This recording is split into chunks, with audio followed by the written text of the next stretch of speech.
नमस्कार, आप देख रहे हैं वी न्यूज़ इंडिया।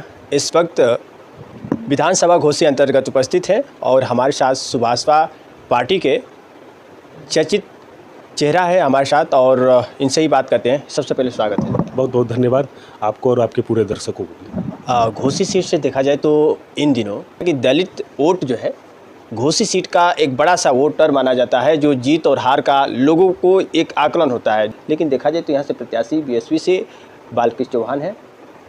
क्या लग रहा है? देखिए, मैं सबसे पहले बीएसपी के कोर वोटर के बारे में आपको बताना चाहता हूँ। आज बीएसपी के मुखिया माननीय बहन मायावती जी हैं, वो भी मान्यवर कांसीराम के शिष्य हैं और हमारे मुखिया माननीय श्री ओम प्रकाश राजभर जी मान्यवर कांसीराम के शिष्य हैं।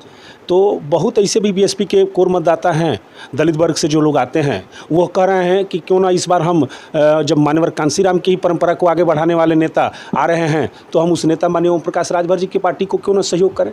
ऐसा हमको भी आभास हो रहा है, ऐसा बहुत लोग कहने के लिए आ रहे हैं कि मान्यवर दलित वर्ग से लोग आते हैं, कहते हैं कि मान्यवर कांसीराम की विचारधारा को जिस तरह से माननीय ओम प्रकाश राजभर जी आगे बढ़ाने का काम करते हैं, आज देश में कोई दूसरा ऐसा नेता नहीं है जो इस विचारधारा को आगे बढ़ाने का काम करे। साफ यहाँ जाहिर हो रहा है कि बालकृष्ण चौहान के आने के बाद बीएसपी वोटर से अपने खेमे में जो डालने की बात कहा जा रहा है कि बीएसपी खेमे में जाएगा, तो कहीं ना कहीं यहाँ पे वो बातें से लोगों को एक संदेश जाए कि अभी भी सुभाषपा उस वोटर पे अपना कब्जा जमा रहे। देखिए, निश्चित देखिए सच्चाई है, जी देखिए सही बात आपको बताते हैं। चौहान मतदाता पूरी तरह से बीजेपी के साथ है। चूँकि एनडीए के प्रत्याशी डॉक्टर अरविंद राजभर जी हैं, इसलिए हम चौहान मतदाता पूरी तरह से एनडीए के पक्ष में मतदान करेंगे। आप यहाँ जहाँ बैठे हैं चारों तरफ से चौहान बहुल इलाका है। हमारे यहाँ तो कई लोग आते हैं, कहते हैं कि बालकृष्ण चौहान आज चौहान जाति के नाम पे तो वोट मांगने के लिए आ गए हैं। जब सांसद थे तो एक निमंत्रण इस क्षेत्र में करने का काम नहीं किए। सांसद नहीं रहने के बाद भी ये सक्रिय थे। पिछली बार लोकसभा का चुनाव भी लड़े थे, लेकिन चुनाव के बाद एक बार रसड़ा की धरती पर ये किसी निमंत्रण में नहीं आए थे।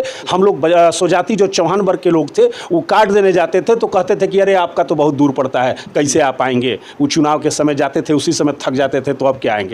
तो इस हिसाब से तो हमको नहीं लगता है कि चौहान मतदाता श्री बालकृष्ण चौहान जी को वोट देने के पक्ष में है। पूरी तरह से हमको विश्वास है कि माननीय मोदी जी, माननीय योगी जी के नेतृत्व में एनडीए प्रत्याशी डॉक्टर अरविंद राजभर जी, जो पढ़ा लिखा नौजवान प्रत्याशी है, हम लोग के बीच में आ रहे हैं। शिक्षा के सवाल पे हो या चिकित्सा के सवाल पे हो, नौजवान उनको पसंद कर रहे हैं और यहाँ दलगत भावना से हटके, जातिगत भावना से हटके एक शिक्षित नौजवान को दिल्ली की सदन में भेजने के लिए एक सभी लोग यहाँ प्रयासरत हैं, जैसा हमारा मानना है। अभी देखा जाए तो सपा कैंडिडेट राजीव राय का बयान आया है कि उनका कहना है कि कोरोना काल से और हर एक सुख दुख में जाने का काम हो तो सिर्फ अकेला राजीव राय ही नज़र आए, बाकी लोग नज़र नहीं आते हैं। तो आखिरकार यहाँ राजीव राय के आगे कोई किसी से लड़ाई नहीं है। देखिए, हम सही कर रहे हैं। आपसे एक छोटा सा उदाहरण देते हैं। राजीव राय का घर जाते हैं तो यहाँ रसड़ा में एक हम लोग के पूर्व प्रमुख हैं श्री अनिल सिंह जी, उन्हीं के कार्यालय से, उन्हीं के विद्यालय से उनके पिछले 2014 के चुनाव का संचालन हुआ। मैं दावे के साथ कहता हूं, चुनाव खत्म होने के बाद और आज तक जिस कार्यालय से उनके चुनाव का संचालन हुआ था, जिस कार्यालय पे उनके चुनाव संचालन में 1 रुपया उनका नहीं लगा था, जिस कार्यालय के संचालन में लोग अपना घर मकान पैसा दे के चलाने का काम श्री अनिल सिंह जी ने किया था, आप मालूम कर लीजिए। उनके यहाँ तो जाके एक कप चाय पीने का काम नहीं किए, उनके फ़ोन करने पर तो उनका फ़ोन नहीं उठाते हैं, तो दूसरे के सुख दुख में क्या जाएंगे। ये झूठ बोल रहे हैं। और पहली बात, हमको तो ये लगता है कि इनका समाजवादी पार्टी टिकट में नहीं देगी इनको। ताकि ये कह रहे हैं कि चश्मा उतार कर देखिए और राजीव राय का क्या वजूद है। हर क्षेत्रों में राजीव राय ही, जो सड़क की अगर बात किया जाए, विकास की बात किया जाए, तो राजीव राय का ही सब देने। देखिए, क्या वो चश्मा उतार के देखेंगे। एक सड़क बता दें जो उनके कार्यकाल में हुआ हो और उनके वजूद की आपको बात बताते हैं। एक झटके में आजम खान ने उनको पार्टी से निकाल दिया था। बड़ी रगड़ने के बाद, एड़ी रगड़ने, चोटी रगड़ने के बाद पार्टी में वापस आए, लेकिन उनके पास सम्मान नहीं है। इस बारे में बताएंगे कि क्यों पार्टी से निकाला गया, क्यों एड़ी रगड़ के उस पार्टी में आए। वो तो एक समर समाज से आते हैं, उन समर समाज का सम्मान भी नहीं रख पाए। वो अपने वजूद के लिए काम क्या गिनाएंगे। और उनका एक भी कोई काम नहीं है। एक अपने कोई विधानसभा अध्यक्ष के घर जो आप यहाँ जो तैयारी कर रहे हैं, हम तो रसड़ा में रहते हैं, रसड़ा की बात करते हैं। वर्तमान समाजवादी पार्टी के विधानसभा अध्यक्ष हो चाहे पूर्व के समाजवादी पार्टी के विधानसभा अध्यक्ष हो, उनके घर कभी चाय पीने के लिए गए हैं, उनका सुख दुख लिए हैं। वो कहते हैं कि वोट मिलेगा, अरे कतई नहीं मिलेगा। वो चाहते हैं कि हम आ गए हैं, हवाई वोट ले लेंगे, लेकिन जो 14 का चुनाव में हश्र हुआ था उससे भी बुरा हश्र उनका होने वाला है इस चुनाव में। मीडिया कॉन्फ्रेंसिंग के दौरान एक बातें साझा कर रहे हैं कि बीजेपी कैंडिडेट जो प्रत्याशी हैं, जो एनडीए से, यहाँ उनके वोटर भी हमारे कब्जे में हैं। नहीं, देखिए, वो दबंग छवि के व्यक्ति हैं, उस सबको अपने कब्जे में लेना जानते हैं। लेकिन यही पूछिएगा कि आप सबको तो कब्जे में ले रहे हैं, लेकिन आपका विरोध आपके पार्टी का मूल मतदाता क्यों कर रहा है? अगर सबको कब्जा में ले लिए तो ये मूल मतदाता क्यों कर रहा है कि राजीव राय कमजोर प्रत्याशी हैं, राजीव राय कमजोर प्रत्याशी हैं। यहाँ से लेकर लखनऊ तक चर्चा है कि राजीव राय का टिकट कटने वाला है, तो आपका टिकट कटने वाला है, सबको अपने कब्जे में लेके चले हैं।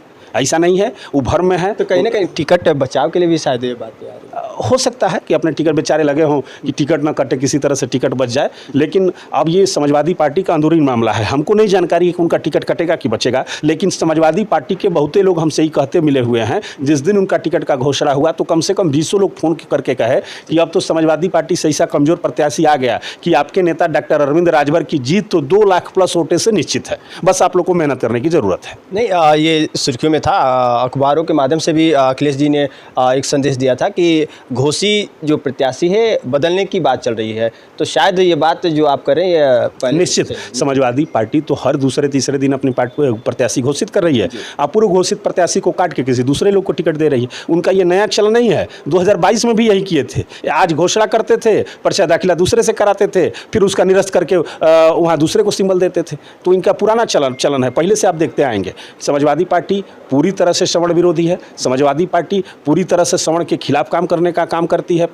समाजवादी पार्टी हिंदू विरोधी पार्टी है और यह कभी नहीं चाहेगी कि हिंदुओं के उत्थान के लिए एक भी काम इस लोकसभा या देश प्रदेश में हो। अच्छा, सुभाषपा पार्टी का जनता के साथ जो है चुनावी इस रण में क्या मुद्दे हैं कि जनता के लिए चुनाव लड़ रही है? हम माननीय मोदी जी के नेतृत्व में, माननीय मोदी जी के विजन को लेके, माननीय योगी जी के नेतृत्व में प्रदेश में, माननीय योगी जी के कामों को लेके हम एनडीए गठबंधन के तहत चुनाव में आए हुए हैं। हमारी पार्टी की भी प्रमुख ये है कि हम काम करें, उसमें बहुत से हैं, लेकिन सब समाहित हो जाता है। जब सागर में आप मिलते हैं तो सभी मुद्दे उसमें समाहित हो जाते हैं। एक मुद्दा है देश के उत्थान के लिए माननीय प्रधानमंत्री श्री नरेंद्र मोदी जी को तीसरी बार प्रधानमंत्री बनाने के लिए घोषी से डॉक्टर अरविंद राजभर जी को निर्वाचित करने के लिए हम आज मैदान में हैं। अच्छा, मिशन की बात किया जाए तो क्या रहेगा मिशन?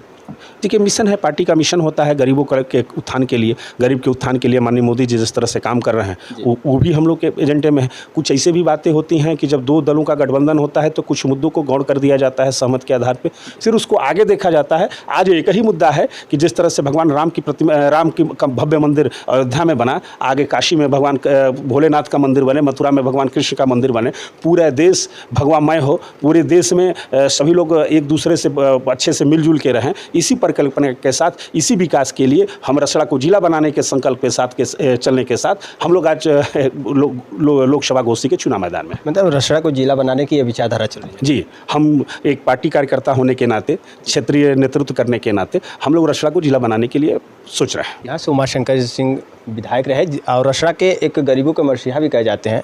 ये बातें जो है आपके साथ ये मिल रही है कि रसड़ा को जिला बनाने के प्रयास किए जा रहे हैं, तो क्या लग रहा है कि यहाँ रसड़ा के जो जनता है उनके लिए कहीं ना कहीं एक बड़ा सा ये कार्य, बहुत शानदार कार्य रहेगा। हम तो सबसे कहेंगे कि आज एक पढ़ा लिखा नौजवान हम लोग के बीच में डॉक्टर अरविंद राजभर जी के रूप में आए हुए हैं। कम से कम जो इनकी डिग्री है, पढ़ाई का स्तर है, नेतृत्व करने की क्षमता है, नोएडा से लेकर बलिया तक कार्यक्रम करने की जो क्षमता है, आज इसका हमको फ़ायदा उठाने की ज़रूरत है। आज जब घोषी से जब हम लोग निर्वाचित करके भेजेंगे तो एक से एक कामों का जखीरा यहाँ घोषी में देखने को मिलेगा। जो हम लोग स्वर्गीय कल्पनाथ राय के निधन के बाद जो हम लोग की घोषी लोकसभा क्षेत्र पूरी तरह से अनाथ हो गया था, जिस तरह से जो भी यहाँ जनप्रतिनिधि आए जनता की उम्मीदों पे पूरी तरह से विफल रहे। आप पिछले अतुल राय जी को देख लीजिए, दुर्भाग्यवश के जेल में थे, जनता के बीच में एक बार नहीं आ पाए। उसके पहले जो भी रहे, चंद्रदेव राजभर जी रहे हों, हरिनारायण राजभर जी रहे हों या कोई, लेकिन वह लोकल घोषी के दारा सिंह जो भी लोग रहे हैं, हम किसी का नाम नहीं लेते हैं, जो भी लोग रहे हैं लोकसभा घोषी के चुनाव में निर्वाचित होने के बाद छाप नहीं छोड़ पाए। उस कमी को दूर करने के लिए हमको पूरा विश्वास है। इस नाते नहीं विश्वास है कि हम पार्टी में हैं, चूँकि हम पार्टी में भी हैं, हम शिक्षा क्षेत्र में भी हैं, तो हमको जो देखने और आकलन करने का अनुभव प्राप्त होता है, उससे लगता है कि डॉक्टर अरविंद राजभर जी निर्वाचित होने के बाद घोषी के विकास का ऐसा एक कीर्तिमान स्थापित करेंगे कि जो आने वाले समय में माननीय स्वर्गीय कल्पनाथ राय जी और डॉक्टर अरविंद राजभर जी का दोनों का नाम लिया जाएगा और घोषी अपने आप में ऊंचाई पर बढ़ने का काम करेगी। यानी कि देखा जाए तो जो स्वर्गीय कल्पनाथ जी का जो विकासों का गुणगान किया जाता है, उस विकास को आगे कारगर साबित करने के लिए, उस कारवा को आगे बढ़ाने के लिए एनडीए प्रत्याशी अरविंद राजभर जी उस कार्य को आगे तक? निश्चित उसको बढ़ाएंगे, पूरा विश्वास है।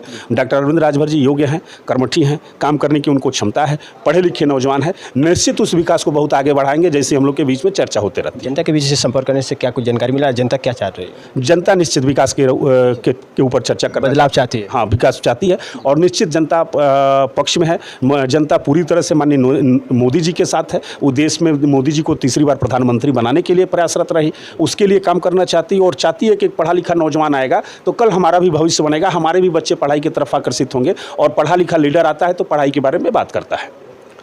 और एक शिक्षा की बात किया जाए, और शिक्षा के लिए ओम प्रकाश राजभर हमेशा गरीबों के लिए ये लड़ाई भी लड़ते रहे हैं कि गरीबों के बेटवा के लिए फ्री का शिक्षा का भी निश्चित हमारे पार्टी के स्थापना काल से ही एक पहली कक्षा से लेकर पढ़ाई के अंतिम पावदान तक, पढ़ाई के ख़त्म होने के बाद प्रायोगिक परीक्षाओं की तैयारी तक निःशुल्क कोचिंग और निःशुल्क विद्यालय शिक्षण सेवा की वकालत हमारे नेता डॉक्टर अरविंद राजभर जी, माननीय श्री ओम प्रकाश राजभर जी करते हैं। ये स्थापना काल से है। अच्छा, चुनावी प्रचार के दौरान देखा जाए तो आपके मुखिया आपके साथ चुनावी प्रचार में नज़र अभी नहीं आ रहे हैं, क्या प्रयास लगाया जाए? देखिए, हम लोग के मुखिया दिन रात चुनाव में चल रहे हैं, चूँकि एनडीए घटक दल के नेता होने के कारण उनकी जिम्मेदारी पूरे देश में है। अब बहुत हम लोग चाहेंगे कि घोसी में ही उनका कार्यक्रम मिल जाए तो ये मुश्किल है। अब एनडीए गठबंधन के तौर पे पीलीभीत में भी कार्यक्रम लगा है, उरई में भी लगा है, तो जहाँ उनका कार्यक्रम लग रहा है, एनडीए प्रत्याशी उनकी डिमांड करते हैं, वहाँ उनको जाना पड़ता है। तो हम सिर्फ सोचेंगे कि घोसी में ही रह के हमारे पार्टी के पक्ष में या हमारे नेता डॉक्टर अरविंद राजभर के जी पक्ष में पड़े, तो ऐसा नहीं है। अब वो मेरे बड़े चेहरा हैं, वो लखनऊ से भी कोई बात कहेंगे तो हमारे लोग उस बात को मानने के लिए तैयार हैं और हमारी पार्टी के बेस वोटर, हमारे पार्टी से जुड़े हुए लोग माननीय नेताजी के एक निर्देश पे कुछ भी करने के लिए तैयार हैं, उसमें हमको कोई दिक्कत नहीं है। यानी कि घोसी सीट को यहाँ की कमान संभालने के लिए आप लोग लगे हैं? निश्चित हम लोग डॉक्टर अरविंद राजभर जी के नेतृत्व में घोसी के रण में उतर चुके हैं और यहाँ बताने का काम करते हैं कि आपको इस घोसी के नेतृत्वकर्ता के रूप में एक पीएचडी धारक, एक पढ़ा लिखा नौजवान, आपके विकास के बारे में सोचने वाला, आपके बच्चों के शिक्षा के बारे में सोचने वाले, आपके नौजवान बच्चों के रोजगार के बारे में सोचने वाले नेता के तौर पर हम लोग चयन करने का काम करें कि एक आने वाले समय में घोसी के विकास में कायाकल्प किया जा सके। चलिए, खास भी न्यूज़ में पे जुड़े रहने के लिए बहुत बहुत धन्यवाद। नमस्कार।